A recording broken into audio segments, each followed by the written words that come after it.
মাসিয়াত প্রিয়তি, আমি সিপিডিতে senior research associate হিসেবে কাজ করছি। আমাদের যে জাস্ট এনার্জি ট্রানজিশন বা ন্যায্য যে জ্বালানি রূপান্তর, সেই রূপান্তরকে কিভাবে ফ্যাসিলিটেট করবে বর্তমান সরকার, সেটা নিয়ে একটু আলোচনা করব। কি আমাদের প্রাতিষ্ঠানিক রিফর্ম দরকার বা কী প্রতিষ্ঠান জড়িত যার সাথে আমাদের এই রিফর্মগুলো করা দরকার, সেটা একটু আলোচনা করব। সে প্রতিষ্ঠানগুলোর ট্রান্সপারেন্সি নিশ্চিত করা বা স্বচ্ছতা নিশ্চিত করাও যে আসলে আমাদের এই জাস্ট এনার্জি ট্রানজিশনের একটা পার্ট, সেটা একটু বোঝার চেষ্টা করব। এবং সর্বোপরি কিভাবে আমরা কি পাথওয়েতে গেলে এই প্রাতিষ্ঠানিক রিফর্ম করে এনার্জি ট্রানজিশন করতে পারবো সেটা বলবো। আমরা একটা পরিবর্তিত প্রেক্ষাপটে আজকে বিইপি 2.0-তে এসেছি। গতবার যখন আমরা গিয়েছিলাম তখন আসলে কমপ্লিটলি ডিফারেন্ট একটা প্রেক্ষাপট ছিল না। আমাদের পলিটিক্যাল ইকোনমি তখন এতটাই জীবাশ্ম জ্বালানো ভিত্তিক একটা অবস্থায় ছিল যে আসলে আমরা আলোচনাগুলো হয়তো একটু ভিন্নভাবে করতাম। কিন্তু এখন যেহেতু আমরা একটা পরিবর্তিত একটা অবস্থায় আছি, পরিবর্তিত একটা সরকারে আছি, আসলে আমাদের এক্সপেকটেশনটা একটু হাই। বিগত সরকার আমাদের বিদ্যুৎ ও জ্বালানি খাতের জন্য কাজ করেছেন, এটা আমাদের আসলে বলতে হবে, কিন্তু অ্যাট হোয়াট কস্ট? আমরা যদি বলি যে এত বড় আমি 100% বিদ্যুতায়ন এবং এত বড় প্রকল্প, সেগুলার কি মূল্যে আমি করেছি, দ্যাট ইজ ইম্পর্ট্যান্ট। সেটা আমাদেরকে মাথায় রাখতে হবে। এবং সেগুলো করতে যে আমাদের প্রাতিষ্ঠানিক যে সমস্যাগুলো ছিল বা ইনস্টিটিউশনাল যে একটা বড় ইমব্যালেন্স তৈরি হয়েছিল, সেটার জন্য কিন্তু আমাদের বিশাল পরিমাণ আর্থিক বোঝা এই সেক্টরের হয়ে গিয়েছে। সাবসিডি আমাদের দিতে হচ্ছে। একটু জেনে নিতে হয় যে আমাদের প্রাতিষ্ঠানিক কাঠামো কীরকম বিদ্যুৎ ও জ্বালানি খাতের। এখানে মূলত আমি বিদ্যুৎ খাতকে বেশি ফোকাস করেছি, কারণ আমাদের কাছে মনে হয়েছে যে বিদ্যুৎ খাত একটু বেশি দায়ী আমাদের জ্বালানি খাতের চেয়ে। তো এই ফিগার 2-তে আমি মূলত বিদ্যুৎ খাতের যে ইনস্টিটিউশনগুলো রয়েছে এবং সেগুলার কি কাঠামো, কারা কি প্লেয়ার, সেটা একটু তুলে ধরেছি। প্রথমে আমাদের পাওয়ার ডিভিশন বা আমরা যেটা বলি ministry of power, energy and mineral resources, তার আন্ডারে পাওয়ার সেল, সেডা, ইপিআরসি, এটা একটা ট্রেডিং সেন্টার, এবং অন্যান্য যারা বিইআরসি রেগুলেটর।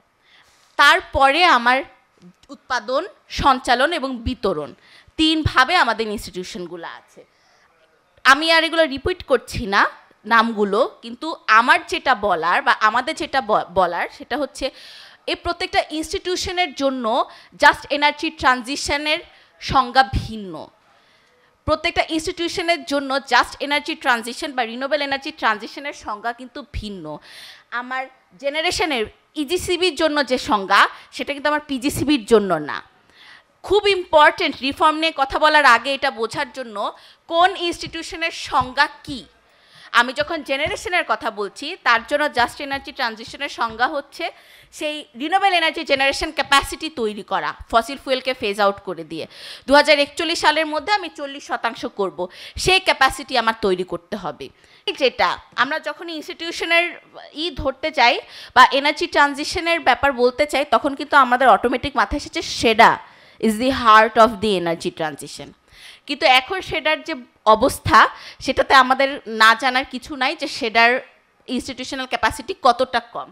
তো সেটাকে নিয়ে আসলে সবচেয়ে আগে কাজ করতে হবে বলে আমাদের কাছে মনে হয়।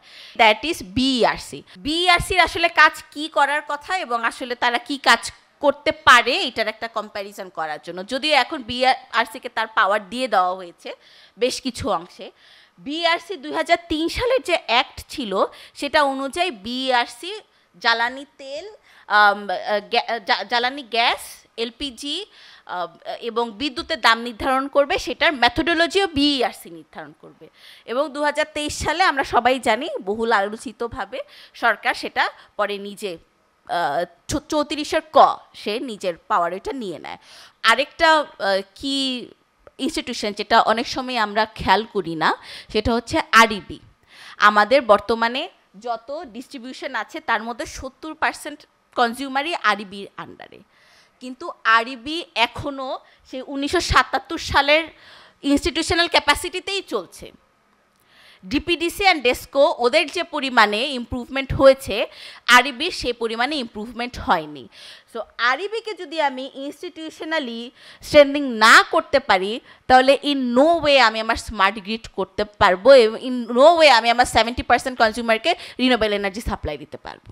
আমাদের কাছে মনে হয় যে যতগুলো ইনস্টিটিউশন আছে, আমরা বিআরসি বলি, বিপিসি বলি, বিপিটিপি বলি, পাওয়ার সেল, ডিপিডিসি, ডেস্কো, সবার অডিট রিপোর্ট আরেকবার চেক করানো উচিত to ensure the financial not only transparency but also to hold them accountable যে যদি কোনো ম্যাল প্র্যাকটিস হয়ে থাকে।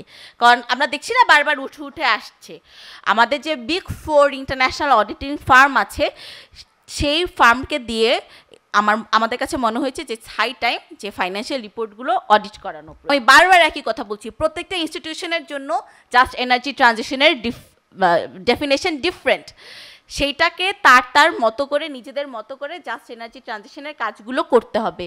প্রত্যেকটা ইনস্টিটিউশনের যে ডকুমেন্টস পাবলিকলি অ্যাক্সেসেবল হতে হবে এবং সেইগুলোকে উন্মুক্ত করে দিতে হবে।